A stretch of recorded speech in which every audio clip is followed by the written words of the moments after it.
Hello दोस्तों, welcome to the CAD Engineer. I have started a new series that Basics of Engineering Material on YouTube. इस series में हम बात करेंगे all type of engineering materials की। दोस्तों, हम हमारी डेली लाइफ में जितनी भी चीज़ें यूज़ करते हैं वो किसी न किसी मटेरियल की बनी होती है और हर मटेरियल किसी न किसी आइटम से बना होता है और सभी मटेरियल की प्रॉपर्टी डिफरेंट डिफरेंट होती है। जैसे किसी की स्ट्रेंथ अलग होती है, हार्डनेस अलग होती है। जैसे फॉर एग्जांपल जो प्लास्टिक होता है उसकी स्ट्रेंथ कम होती है एज कम्पेयर टू मेटल, और जो हार्डनेस होती है वो मेटल की ज़्यादा होती है एज कम्पेयर टू प्लास्टिक।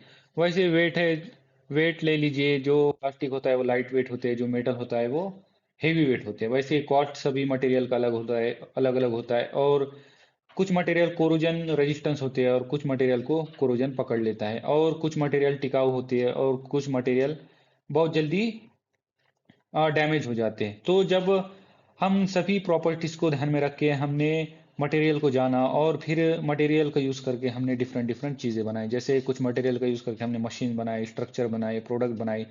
या फिर आप अपने बाइक का एग्जांपल ले सकते हो कि एक ही बाइक में हम डिफरेंट डिफरेंट मटेरियल यूज़ करते हैं। जैसे इंजन बनाने के लिए हम यूज़ करते हैं मेटल का, वैसे ही बाइक की जो बॉडी होती है वो बनाने के लिए हम यूज़ करते हैं प्लास्टिक का। वैसे ही जो लाइट होती है उसका उसका बल्ब बनाने के लिए यूज़ करते हैं, उसका मटेरियल डिफरेंट होता है। तो जब हम राइट मटेरियल चूज़ करेंगे on the basis of properties, तो अभी हमें राइट प्रोडक्ट परफॉर्मेंस मिलेगा।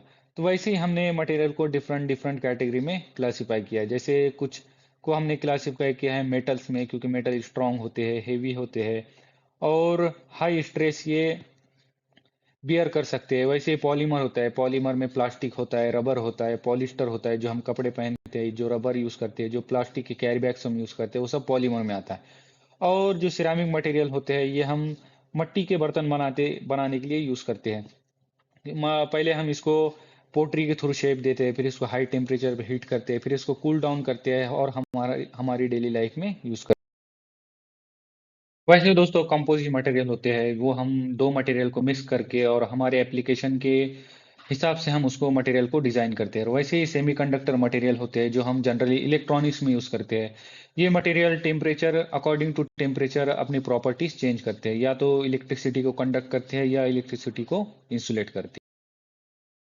तो दोस्तों, अगर आपको और डिटेल में नॉलेज चाहिए मटेरियल के बारे में तो विजिट कीजिए कैड इंजीनियर चैनल को। और अगर आपको ये वीडियो पसंद आई हो तो लाइक कीजिए और सब्सक्राइब कीजिए और शेयर कीजिए अपने दोस्तों के साथ। तो थैंक यू सो मच दोस्तों, मिलते हैं नेक्स्ट वीडियो में।